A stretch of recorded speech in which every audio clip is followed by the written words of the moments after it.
Finalmente, el Ejército volverá a estar en la Feria de la Educación de Barcelona a pesar de Ada Colau. La verdad es que el pasado domingo nos alarmó la portada de ABC en la que pudimos ver que el Gobierno, cediendo ante las presiones de populistas e independentistas, había impedido al Ejército, a través del Ministerio de Defensa, que estuviera presente en el Salón de la Enseñanza de Barcelona. En la portada de hoy, de este mismo diario, de ABC, hemos visto que la cosa ha cambiado.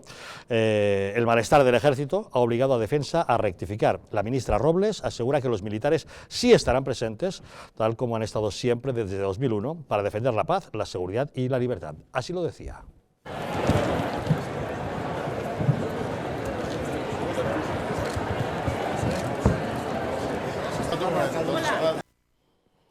Y sí van a estar, que no haya ninguna duda, en la Feria de Barcelona, como lo están en muchísimas otras ferias y como lo han estado en el mes de octubre en el Salón Náutico de Barcelona. Por supuesto, y sería bueno, por eso insisto, que todas las fuerzas políticas respetaran las Fuerzas Armadas y no hicieran una utilización partidista. Y toda esta polémica es después de esas imágenes que acabamos de ver. Era el año 2016 cuando Ada Colau, justamente paseando en esa Feria de la Educación, se encontró con los militares que estaban en su stand. Por cierto, el stand más visitado de toda la feria, en los que los militares enseñan a los niños qué es lo que hacen, ofrecen facilidades para reclutar a la gente, en fin, toda una serie de cosas, ofrecer una salida profesional dentro de las Fuerzas Armadas. En esa ocasión, Ada Colau se dirigió a los militares y sin ningún tipo de vergüenza ni de complejo les dijo que a ella le sobraba la presencia de ellos allí. No sé si lo han podido ver con claridad. Nosotros preferimos que no haya presencia militar porque preferimos separar los espacios. Bueno, ¿qué te parece, Alex? A mí me parece de una mala educación y de una falta de categoría. Vamos, el ejército no es enemigo. El ejército no es, no sé, algo de lo que debamos avergonzarnos. El ejército, primero, es una de las instituciones más antiguas que tiene cualquier nación y cualquier país en el mundo. Y segundo, el ejército es algo necesario, tanto para mantenimiento de defensa como para labores y misiones de paz.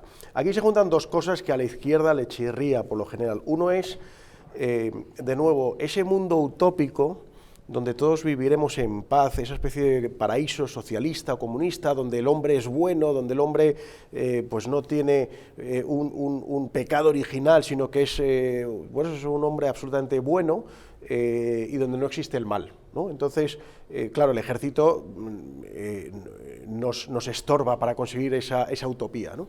Entonces el ejército es algo malo. En España, además, por supuesto, el ejército es visto como algo franquista. No hablemos ya, por ejemplo, de lo que es la Legión. O sea, la Legión es, vamos, una cosa absolutamente franquista, la Guardia Civil es franquista, etc. Todo eso a una parte de la izquierda le recuerda a bueno, pues a un franquismo trasnochado, etc. Y luego, en segundo lugar, y más interesante, es que es en Barcelona. Entonces, la presencia del ejército es una garantía más de la presencia del Estado español. O sea, les sobra el ejército no por ser ejército, sino por ser español. Claro. Porque ellos querrían, en todo caso, tener ellos querrían su propio ejército y han pedido, efectivamente, que los Mossos tengan más capacidad armamentística y tal. Entonces, les fastidia todo eso, o sea, que es ejército y que es el ejército español en Barcelona. O sea, si hasta los separatistas más rancios, más radicales, protestan porque haya aviones militares que sobrevuelen por Cataluña, igual que sobrevuelan Almería, Albacete, Lugo o Extremadura, pues les solivianta que el ejército esté presente en una feria. Es un falso pacifismo.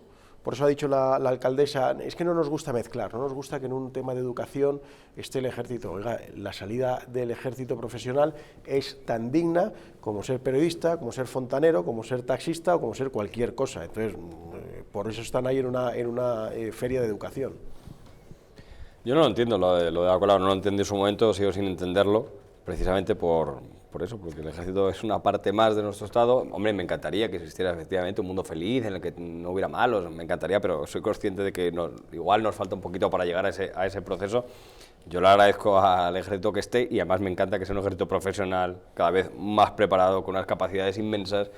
Y a mí no me parece, vamos, que me parece una salida magnífica. O sea, quiero decir, si cualquiera de mis hijos de repente dijera, pues yo quiero ser hostelero, pues yo quiero hacer carrera militar, me parece perfecto. Entonces, el hecho de que se diga de una representante política, porque es que además combina dos cosas. Uno, que es cuando eres elegido, ya no eres el candidato de tu partido, que eso cuesta mucho asumirlo, sino que eres la alcaldesa de todos los ciudadanos de esa ciudad. Por lo tanto, todos los ciudadanos tienen que estar representados en tus actitudes, y precisamente en esa actitud nosotros queremos, pues no, porque no lo es.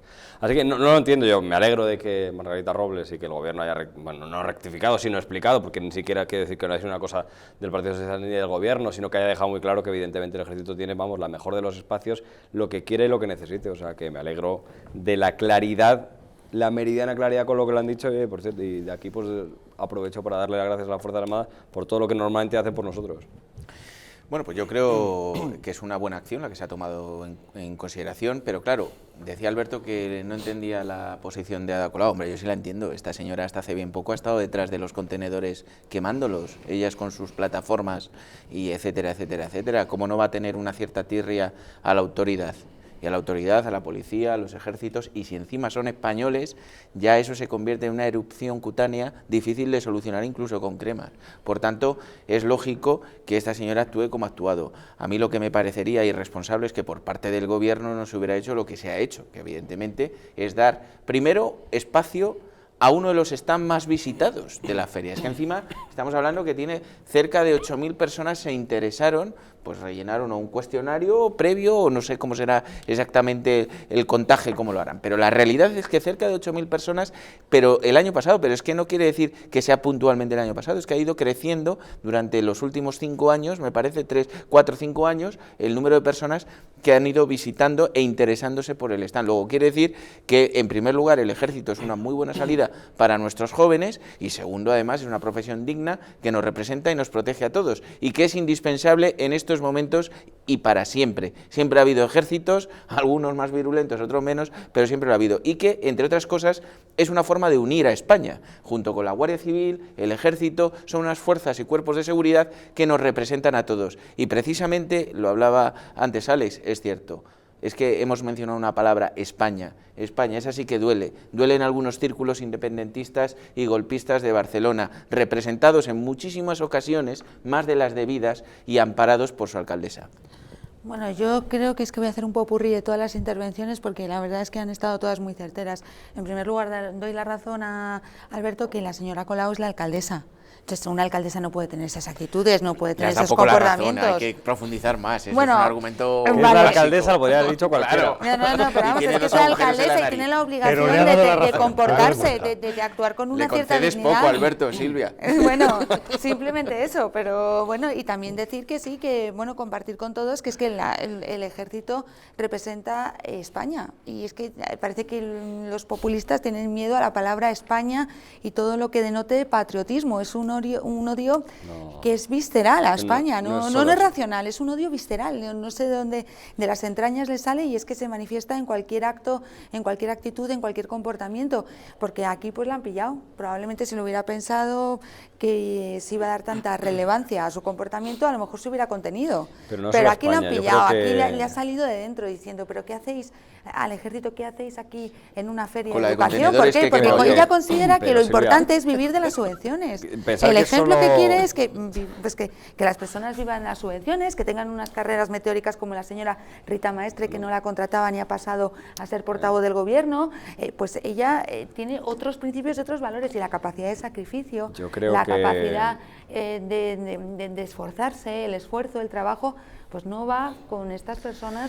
La meritocracia, quieres decir, no voy a entrar en si Rita Maestre se esfuerza o no en su trabajo, porque creo que está en otro debate, pero yo creo que no es solamente por el temor a España, yo creo que es una cuestión de ignorancia. Yo creo que hay mucha gente que considera que las Fuerzas Armadas, si te metes, es para ir a matar a gente. O sea, creo que debe ser ese simplismo. Es decir, ¿cómo va a haber ejércitos si los ejércitos matan? Entonces, solamente se entiende desde el desconocimiento absoluto de lo que son las Fuerzas Armadas, de lo que incluye, de lo que forma, de lo que instruye, de cómo te prepara. Yo creo que lo que menos hace un militar es pegar un tiro. O sea, en toda los militares defender a España, dentro y fuera de sus fronteras. Luego, las labores... Pero no es España, es la ignorancia. Y tenemos que cuidar a nuestras Fuerzas Armadas. Lo que no podemos hacer es permitir ese tipo de manifestaciones y declaraciones, o hacer declaraciones tibias que planteen dudas de si va a estar presente en una feria o en un stand el ejército. No, hay que apoyarle, pero de una forma contundente. contundente. Ada Colau, siendo alcaldesa de todos los barceloneses, no debería optar por esas actitudes. Afortunadamente no todos los alcaldes son así, no todos los alcaldes muestran este sectarismo, queriendo arrinconar, por ejemplo, a nuestras Fuerzas Armadas. Hay otros alcaldes que se preocupan no solamente de sus ciudadanos, de los de su propia ciudad, sino también de los problemas que aquejan al mundo. Por ejemplo, les voy a poner un ejemplo del alcalde de Brunete, don don Borja Gutiérrez, que hoy nos acompaña, preocupado también no solamente por sus vecinos de esta localidad madrileña, sino también por la situación que se está viviendo en Venezuela. Venezuela, como ustedes saben, es un país que está viviendo bajo la opresión de una salvaje dictadura. Hace unas semanas, el concejal de la oposición, Fernando Albán, murió al caer por una ventana de la comisaría en la que estaba detenido. El régimen dice que se suicidó, pero en la oposición saben que fue asesinado, que le arrojaron por la ventana. Su amigo Ramón López Colina, diputado en la Asamblea Nacional, que se encuentra en España, lo ha denunciado. Y hace ya más de 100 días, el líder estudiantil Juan Requesens fue secuestrado y está encarcelado e incomunicado. Su hermana Rafaela Requesens está también en España y también lo ha denunciado.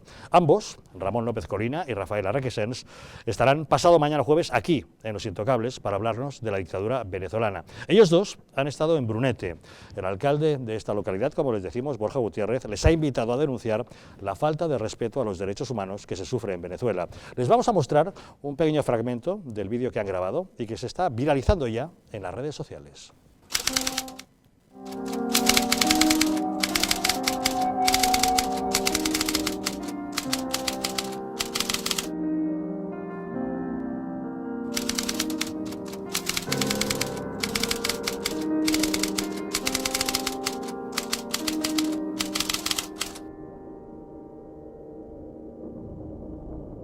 Venezuela, un país en el que el régimen dictatorial de Nicolás Maduro impide que los políticos realicen su trabajo en defensa de las leyes y las libertades civiles. Fernando Albán, un opositor, un concejal opositor, apareció muerto. Dijeron que se había suicidado, pero al parecer le arrojaron por una ventana en la propia comisaría. Sí, así fue. Definitivamente Fernando Albán no se suicidó, lo mató el gobierno de Nicolás Maduro.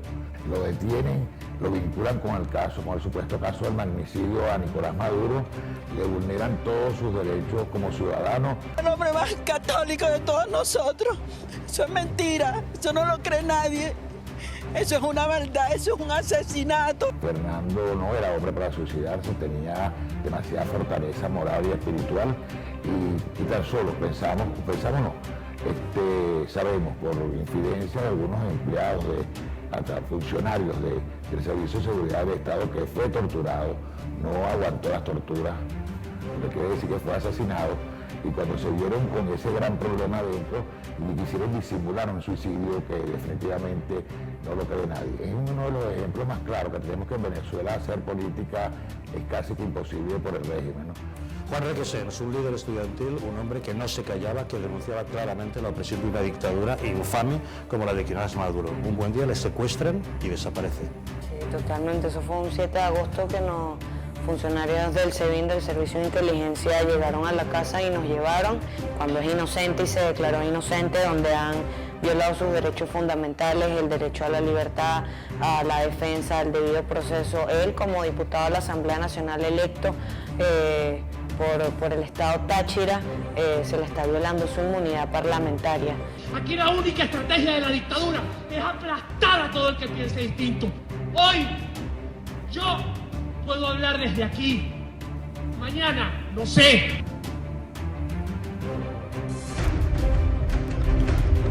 Bastante dramático pensar lo que está sucediendo en Venezuela, pero es mucho más duro el suponer que hay políticos en España que defiendan estas atrocidades que se están cometiendo actualmente con la ciudadanía venezolana, ¿no?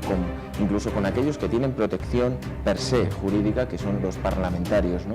Yo creo que tenemos que aprender todos los españoles, es necesario que hagamos una introspección y conozcamos los testimonios de personas como las que hoy afortunadamente con las que podemos compartir este momento, ¿no? Que nos digan los riesgos que existen.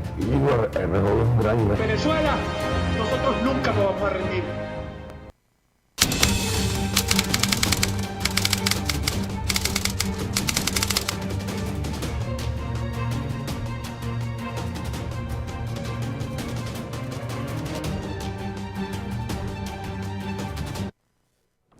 Ramón López Colina y Rafaela Recasens estarán pasado mañana jueves aquí con nosotros en Los Intocables. Señor Borja Gutiérrez, la verdad es que hemos de felicitarle por iniciativas como esta. Sí, bueno, probablemente luego me pase como habitualmente, estaré 1 o 2 semanas amenazado, que suele ser lo habitual, como cuando me llevé a Leopoldo López a Brunete a que nos dijera exactamente, a presentar el libro de su hijo, que fue sacado hoja a hoja de la cárcel de manera furtiva, naturalmente, y bueno, pues lógicamente, pues aquellos que no les gusta que se hable en libertad en España y que se hable sobre el liberticidio que se está produciendo en otros países hermanos, pues lógicamente atacan de las formas y maneras más diversas, ¿no? En cualquier caso, creo que es algo que tendríamos que hacer todos aquellos líderes políticos pequeños, como es mi caso, de un municipio o de otra magnitud, que tenemos voz y que representamos a los ciudadanos. Condenar y escuchar a su vez este tipo de testimonios, cuando es un documental breve, de 6 minutos y pico, pero que lógicamente, y cuando estén aquí en tu programa, todos como españoles nos sonrojaremos de lo que se está produciendo en este momento en Venezuela, como 10 diputados de la Asamblea han tenido que salir exiliados ante el temor de que les ocurra lo mismo que le ha ocurrido a Requesens, que se ha secuestrado única y exclusivamente por expresar su opinión en el Parlamento.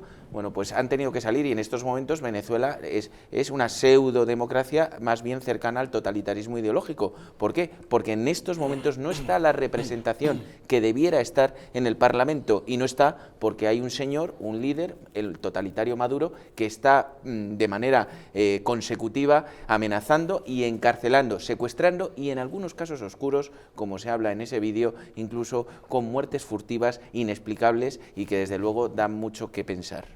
Pues ya lo saben, Ramón López Colina y Rafaela Recasens, pasado mañana jueves aquí en Los Intocables. Ahora hacemos una pequeña pausa y de inmediato volvemos para preguntarle a Alberto Sotillos, a través de su novela, por qué hay determinadas cosas que es mejor que no sepamos.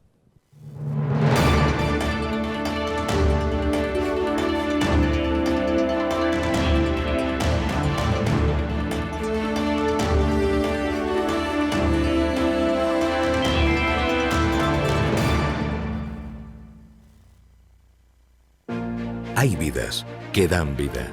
Vidas de grandes mujeres y hombres, científicas, inventores, médicos o humanistas que han dejado de herencia un mundo mejor. Legados tan importantes como la imprenta, la penicilina o los derechos humanos. ¿Pero qué hay de María? Probablemente no habrá una calle con su nombre, pero gracias a su testamento solidario se construirá una escuela en Sudán para que cientos de niños puedan decidir su vida. ¿Y de Rubén? No aparecerá en ninguna revista científica, pero con su testamento solidario se van a poder comprar vacunas para que miles de niños puedan seguir viviendo. ¿Y Carmen? Seguramente no aparezca en los libros de historia, pero con su legado se podrá liberar a muchos niños reclutados por grupos armados. Al igual que Carmen, Rubén y otras grandes personalidades, tu vida también puede dar más vida dejando un legado que proteja la infancia de miles de niños. Súmate a Vidas que dan vida incluyendo a UNICEF en tu testamento. Pide tu guía informativa en el 900-907-500 o en testamentounicef.es y convierte tu testamento en un testamento solidario UNICEF.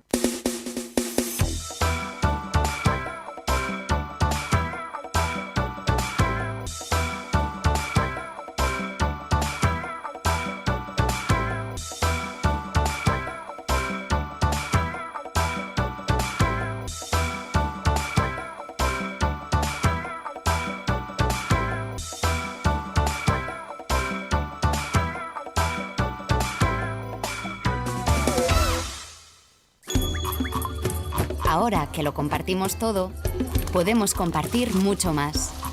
Podemos acabar con el hambre en el mundo. En Manos Unidas desarrollamos proyectos en 60 países para conseguirlo. Plántale cara al hambre. Comparte lo que importa.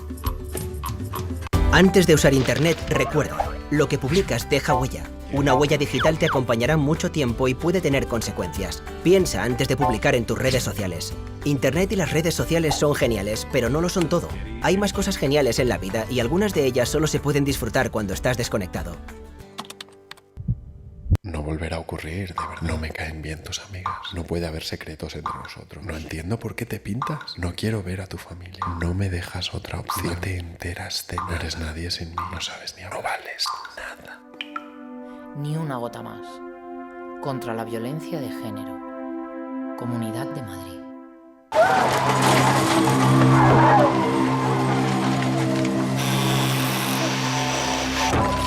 En un accidente de tráfico, ¿quién prefieres ser? quién vive o quién muere. Tu instinto elige sobrevivir. Pero veamos, tienes fractura de fémur, 2 costillas rotas y muchas contusiones. Tendrán que operarte, ponerte 2 pernos en el hueso y tomarás muchas medicinas para soportar el dolor. Un dolor que será más grande en el momento que descubras a un policía judicial a los pies de tu cama. Has matado a tu mejor amigo y también a un niño de 7 años que viajaba en otro coche. No puedes mirar a la cara a sus padres. No puedes reconstruir los pedazos. No puedes mirarte al espejo. Todo esto no te dejará dormir por las noches y te engancharás a los ansiolíticos. Ingresarás en prisión por homicidio imprudente. La cárcel es un lugar en el que no te imaginaste nunca. Tu mujer no podrá soportar la situación. Tu trabajo desaparecerá y te será difícil encontrar otro teniendo antecedentes penales. Así que piénsalo 2 veces antes de pisar el acelerador, tomarte esa copa o mirar el móvil. Dirección General de Tráfico, Ministerio del Interior, Gobierno de España.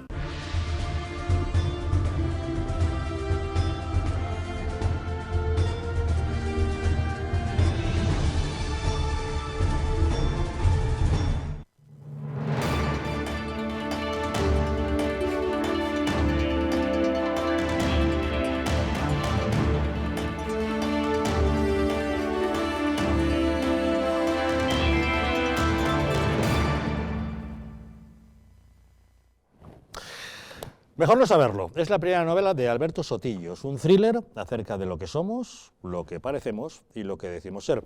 Alberto, sin duda una novela que habla de periodismo, de política, de amor. Cuéntanos. Sí, bueno, al final es un poco, habla de la vida y en la vida hay de todo.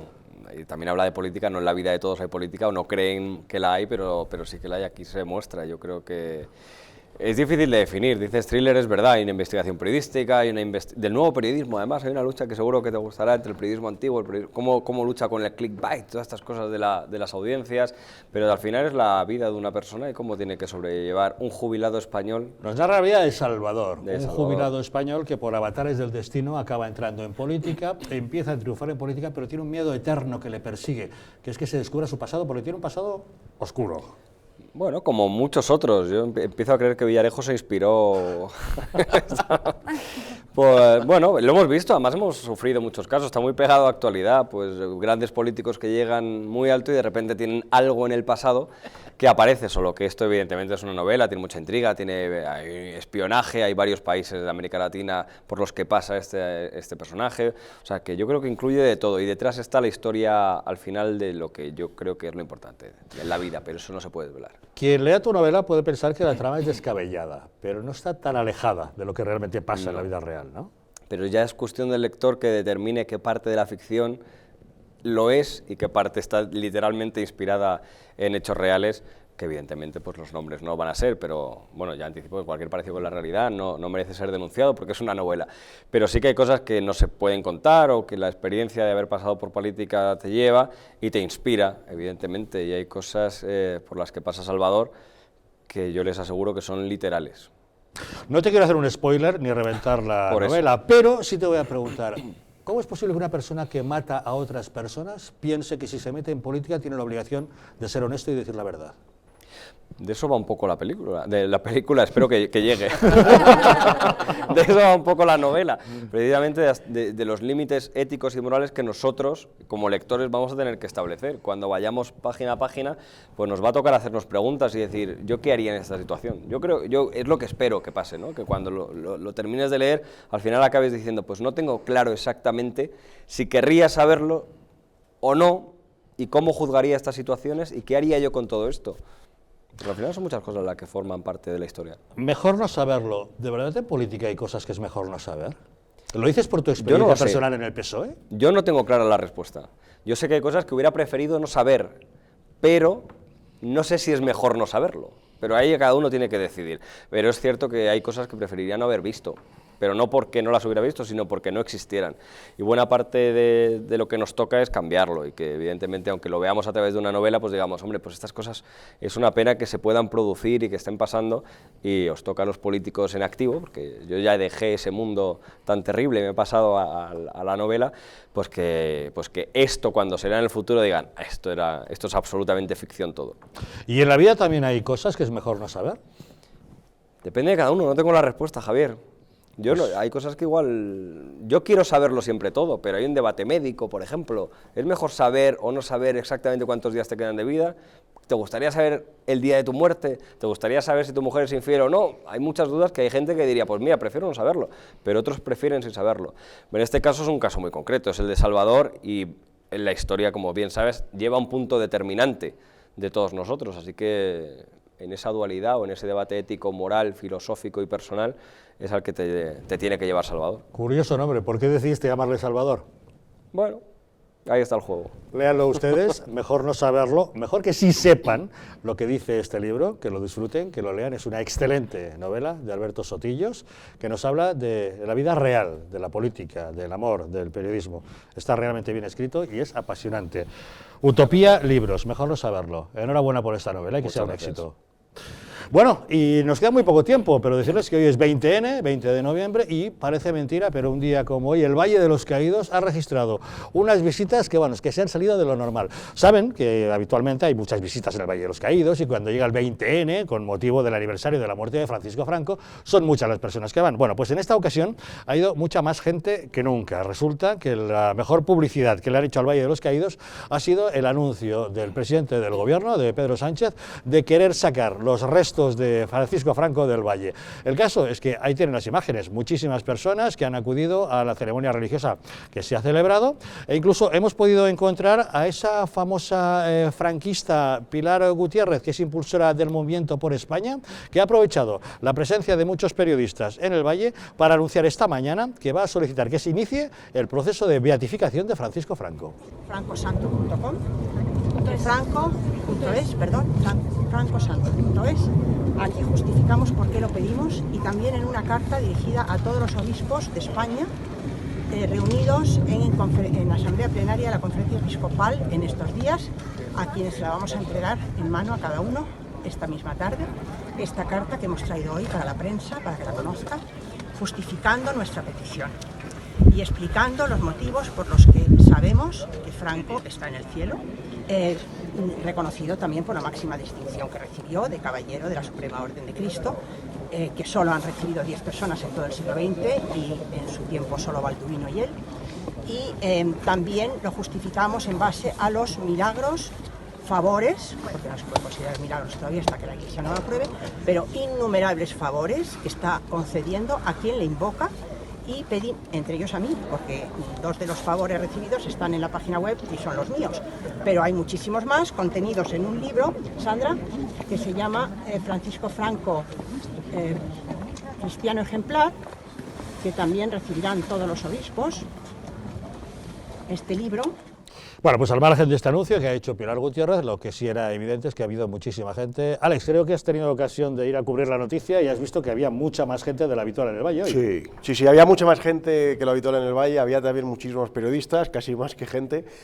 Como decía una persona que había asistido ahí, dice, joder, Pedro Sánchez congrega a más gente que Blas Piñar.